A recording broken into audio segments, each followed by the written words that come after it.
Welcome back to Car Chronicles. We're going to talk a little bit about the Dallas Cowboys as it relates to them coming off of this bye. We already know that we got an uphill battle to climb. Even though we are number one in our division, we got to continue to keep that energy. We got to continue to play with poise. I said that last night on my video. And then on top of that, we got to understand that there's really no chance of a wild card coming out of the NFC East. So with that being said, this team, although we hit a brick wall, I think those 3 games that we lost in a row, the one that really stood out to us will be that Jets game. That's the game that we should have won. That's the game we should have beat and dominated, especially looking at the Jets since then.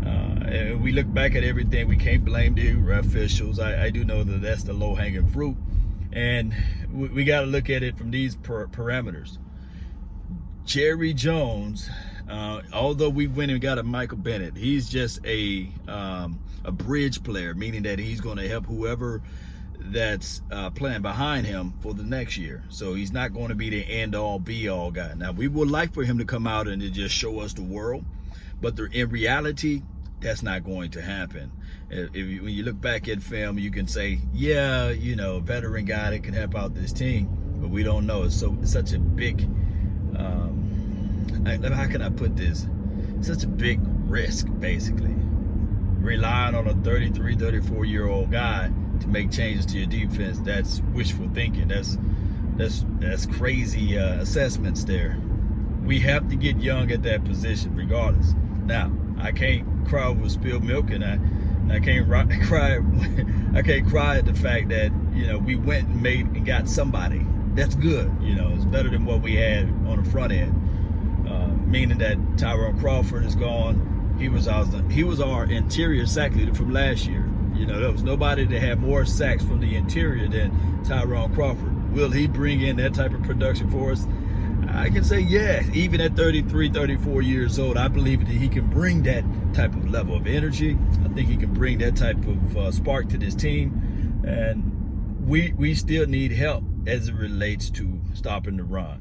I think that the Dallas Cowboys, they really, really, really, really want to make it far down the line. They need to invest in a one-tech. They need to stop trying to pick around and get the bottom of the barrel and try to find a diamond in the rough. There's only so many times you can find a diamond in the rough. You got to invest in that spot. That's all I'm saying. You got to invest in that spot. I believe that this defense really need help at safety. Although we love Jeff Heath, he's not the all-in-all answer. I hate to talk bad about my boy, but he's not the all-in-all answer, right? So we really need help. Byron Jones, he's cool.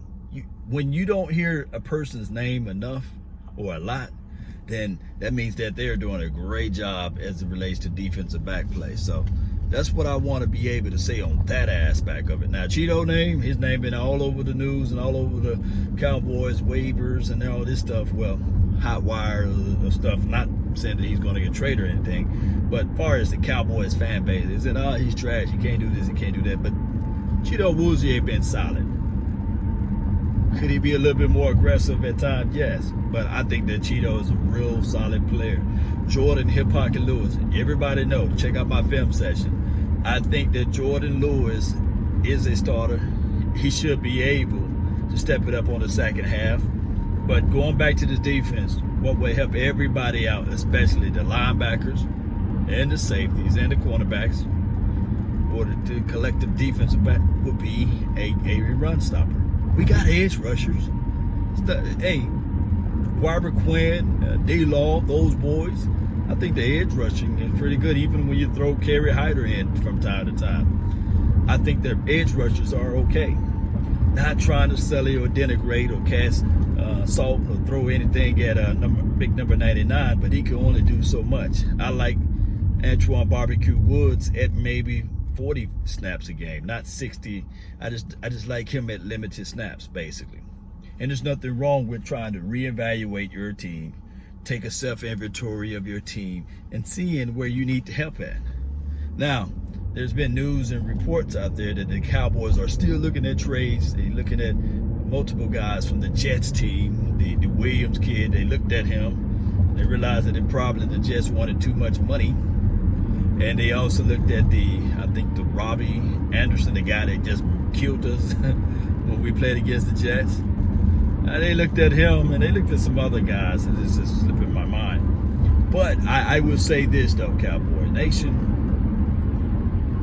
regardless of whether or not we got, one more day for trade deadline to be over with, regardless if they make a move or not, if the Cowboys decide to roll with this particular roster and make no changes from down the line, then I can say, okay, now I know for sure where the mentality is with this team, or where the mentality ultimately is at. And there's nothing wrong with saying, okay, we trust our guys, we trust our coaching staff, we trust what we're doing with our philosophy and our system. And I have no choice but to say their philosophy is my philosophy.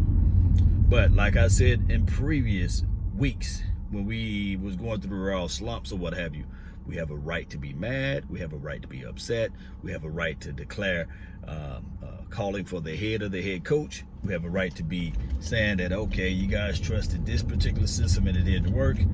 Jerry Jones bought the team financially as it relates to remunerations, and we only got emotions into this thing. We bought into the team emotionally.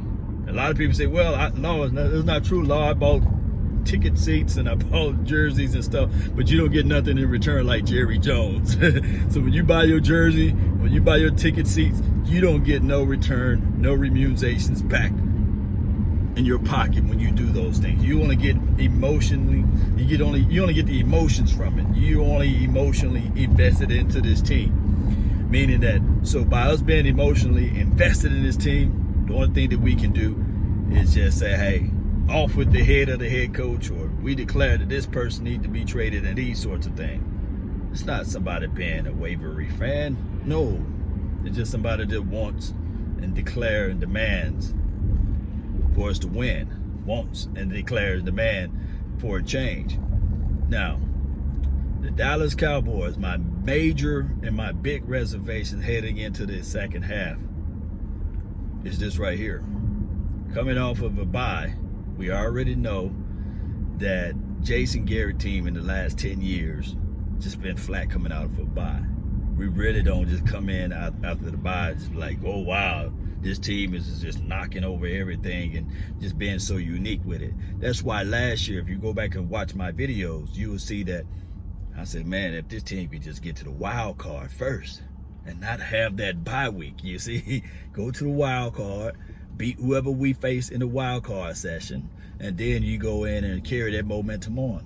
That's why I'm thinking when I look at the Dallas Cowboys. Now, can this thing all change around? Because normally, Jason Garrett is like a conundrum now. Normally he sucks after the bye, right?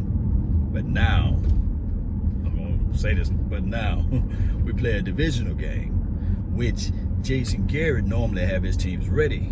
And I'm talking about locked, loaded, and ready for these divisional games. So I really hope that we can figure out a way to have that same energy that we had, before this bye week and just beat down the Giants and let them know. I'm not overlooking the Giants, because the Giants look like they've been playing their teams hard, man. They didn't just go in there and just blow out the Giants. Giants played their teams hard.